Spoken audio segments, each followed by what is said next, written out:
Good morning, Viking fans. This is your boy Justin in Rochester on Purple and Gold for days. This is the match we've been talking about since that schedule come out. Our Minnesota Vikings are going to Buffalo, and we got a little bit of intrigue here with all of these head-to-head matchups. We got the quarterbacks, the running backs, and the wide receivers. And most importantly, we also got the coaches. Stick around. We'll be back in just a moment.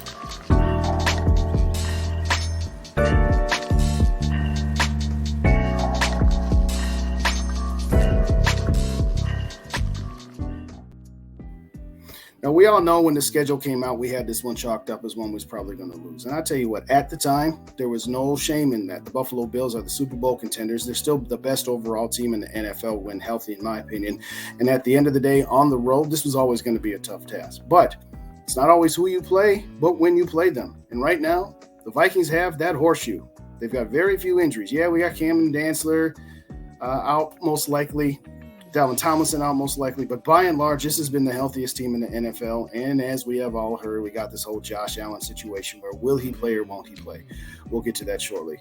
But at the end of it, for me, this is another one of those games where you could really measure yourself. Is this Vikings team just a lucky team that just keeps finding ways to have luck on their side, or are they legitimately Super Bowl contending team? Listen, every team that has ever won the Super Bowl had some luck go into it. I'm not saying the Vikings are going to. I'm just saying, stop with this nonsense that the Vikings are just pretenders and that they're just a mediocre team that's gotten a bunch of breaks. So let's get started here. So first and foremost, we got the Cook brothers, Dalvin and his little brother James, going head-to-head for the first time in their NFL careers. Listen, there's always been some pimped-up emotions the last couple of weeks. We had Cousins going to Washington last week. We had Patrick Peterson playing against the Arizona Cardinals the week before. It's always going to be fun when you've got your relatives in the house. I know Dalvin's mom's going to be there, probably going to have one of those jerseys. In fact, that's the one I'm wearing right now, the old school original Dalvin Cook jersey here. But mom probably have one of those cut-up jerseys where she's got half of one boy on one side, half of one boy on the other side. And it's one of those deals where it's always fun to watch your boys play. Not always fun when they play each other because one's got to win and one's got to lose. Unless we somehow find a way to tie. Let's hope not. But having said all that, this is another game where Dalvin Cook needs to be the key to the offense. Yes, I know. I've said Kirk Cousins is having his best season, even though his stats don't back it up. But Dalvin Cook is the key to it, because if you are just going to let Kirk Cousins sit back there, we saw what this offensive line did last week. Yes, Washington's defensive lines, particularly on the interior, is better, but Buffalo's still got a pretty good defense, and it starts with their defensive line. Now, having said all that, if the Vikings are going to win this game, Dalvin Cook needs to be a consistent part of the offense, and he needs to be consistently gaining yards. It can't be one of those games where he has 20 carries for 150 yards, and two of them ended up being about 96 of those yards. He can't have all of these ones and twos. He's got to have consistent fives and sixes. So at the end of the day, for me, Dalvin Cook's going to have to show little brother, hey, your day may come, but not today. Next matchup is the wide receivers. Now, everybody been talking about this. It's kind of like when Terrell Owens and Randy Moss play each other. You got two top 5 receivers in the NFL right now, in Stephon Diggs and Justin Jefferson. And like on that revenge factor we talked about, Stephon Diggs is facing his former team for the first time since he was traded after the 2019 divisional loss to the San Francisco 49ers. Look at these stats comparisons here. This is unbelievable. I knew they were close. I didn't realize they were this close. 1 reception off, 60 and 59. Targets, 1 off, 83 and 84. Yardage, 10 off, 857 and 867. So obviously their average is going to be the same. Justin Jefferson's got a little bit on the longer side there, but look at all of these 20-plus yards receptions, 25 and 26 respectively.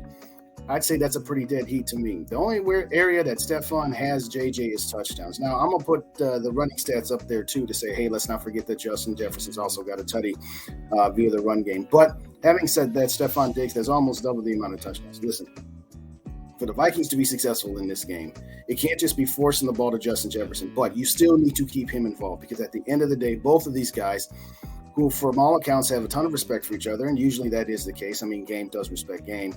Each one of them are going to want to go out there every single drive and show the other that they're the king of the hill.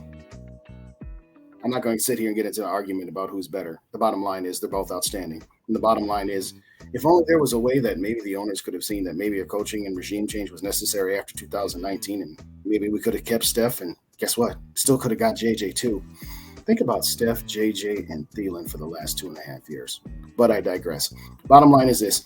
Justin Jefferson was involved early and often in that first drive last week. kind of had a quiet game from beyond that. So again, as much as I say that Dalvin Cook needs to be the key to this offense, you need to keep JJ involved. You need to have balance on this team. So for right now, I'm going to call that a dead heat as well. We're going to give the first one to Dalvin. We're going to give this one a draw.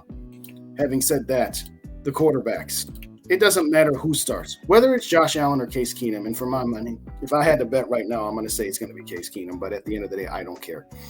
Kirk Cousins has had to have been underrated his entire career. And yes, as I've said in the past, some of the narratives that were negative about Kirk Cousins were overblown, but some of them were true. Bottom line is this. He's going up against arguably the top quarterback in the NFL if it is in fact Josh Allen. Whether he's injured or not is not Kirk's problem. It's not the Vikings' problem. Go out there. The nation's going to be watching this game. No, it's not the 3 o'clock Sunday night or Monday night or Thursday night football games, but it is the game that's going to be on the vast majority of TVs during the 12 noon Central starting window. Go out there and show that you belong on the same field with Josh Allen, whether he's on the field with you or not. If it's Case Keenum, guess what? He's got a little something on his mind about revenge too. Led this team to the NFC Championship game, and they said they didn't want him, that they wanted you. Go out there and show out, Kirk. I don't care who the starter is on the other side. Show out and show that you're right there with Josh Allen or close. Or go out there and show you why the Vikings decided to get you and not keep Case Keenum. Defensively, let me get this slide out the way here for a minute. Defensively, regardless of who the quarterback is, you need to play your sound defense. The Ed Donashell defense, if it is Josh Allen, if he's on his game, he's going to cut you to pieces. You need to make sure that you are swarm tackling. You need to make sure you don't have too many missed tackles. I understand that there are times that this defense is always trying to get turnovers, and that's a good thing. But you cannot let Stephon Diggs get behind you early and often, because if he does, you are in trouble. I have been saying it for weeks that the defense has been carrying this team by and large. There have been games where it's the offense, games where it's the special teams, but defensively, this unit has played as well as it could have. You're not going to hold this team to 17 points, even with Case Keenum. With Case Keenum, they score at least 21 to 24. With Josh Allen, I think it's 24 to 28. And that's about a reasonable expectation that you can have. I'm going to say it like this. If they hold them to 14 points or less, I'll come back on these airwaves Monday morning musings, Monday afternoon or evening with the Day with Mike and Kyla, and I will say this defense is legit. Having said that, I'm cool with the defense being solid and opportunistic. Just keep them under 24 points and give your team a chance to win, and I'll be happy. Having said all that, circling back to the offense, we talked about the keys and the matchups and the heads-to-heads, but at the end of it, it's like this. You cannot win this game on the road, regardless of the weather, regardless of who's starting quarterback, by scoring on your first drive or two and then having a hibernation period from a quarter and a half to 2.5 quarters. It's not going to work against these guys. I've been talking about it for weeks. Everybody want to talk about, are the Vikings for real? All of this.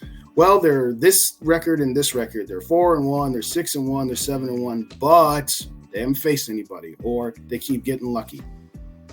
The way they've been playing offensively is not going to be sustainable enough to beat these guys. You have to take advantage of opportunities. I'm not saying you got to score in every single drive. That's unrealistic. We all know that. But you can't have these lulls for a quarter and a half to 2.5 quarters. You can't have this many 3-and-outs. You need to play ball control. You need to keep that offense on the sideline regardless of who the quarterback is, because you know what? They still got enough weapons on that side of the ball, even without their star quarterback, to make this a game. We all know how scrappy Case Keenum can be. I remember when Sam Bradford went down and then Dalvin Cook went down, and they were 2-2 in 2017, and they said, this season is not going to go very well. And we saw what Case Keenum is capable of doing when he is surrounded with the proper infrastructure. And one of those guys, Stephon Diggs, he's got that this weekend. So at the end of it, for me, offense, I'm not saying you got to put up 38 points. If you did, I'll be happy as all get out if we score 38 points on somebody. Just once. Take advantage of opportunities. Yes, of recent weeks, when the defense has gotten turnovers, they've managed to put touchdowns on the board. But at the end of it, you can't be just settling for field goals against this team. In fact, I don't even want to see us line up for a field goal unless it's the end of the half or it's to win the game. I want to see Greg Joseph just lining up for extra points. I'm not going to get too much into the special teams this week. We all know what Greg Joseph is and what he is. And what he is a liability that we're just kind of stuck with right now because we're not bringing the kicker in the middle of November. So it's not cutting time this week. This is the game that we had circled on our schedule as the one that we thought we were just going to chalk up as a loss. We're not chalking this up as no loss. We're going to go out there and we're going to compete in this game. And at the end of it, for me, my final score prediction is going to be 27-17, and your Minnesota Vikings will continue their winning ways. I don't care if it's Josh Allen. I don't care if it's Case Keenum. 27-17, that's my score. I want to say like, comment, and subscribe to Purple and Gold for Days. I just got started on this, and I appreciate everybody who's been tuning in and who's been sharing this and liking this. Please subscribe. Tell your friends. And I want to say this. Last two things. Coaching matchup. Kevin O'Connell, as I've always said to you, you've gotten everything we could have asked. And I'm just going to say this. Don't let this moment get too big for you. Just keep doing what you've been doing. Keep the team solid. Keep the team steady. Keep the team calm. Don't let all of these emotional matchups go to their heads or get in their heads. Do what you've been doing. I want to say a special thank you to all the veterans, to all the brave men and women on this Veterans Day weekend who served our country in our militaries to keep our nation safe, give us the freedoms that we have. I'm sitting here up on this microphone talking about a football team because of all of the sacrifices that those men and women made. So if you see a veteran this weekend, family, friend, or somebody in uniform, take 10 seconds of your time, stop what you're doing, and just say thank you. It doesn't have to be anything more or less than that. So I want to shout out to all the veterans of our armed forces on this Veterans Day weekend. Thank you so much for everything that you guys do. So thank you kindly for joining me. We're about 24 hours away, and it's going to be a great game. Thank you kindly again. Have a great rest of your Veterans Day weekend, and Skol Vikes.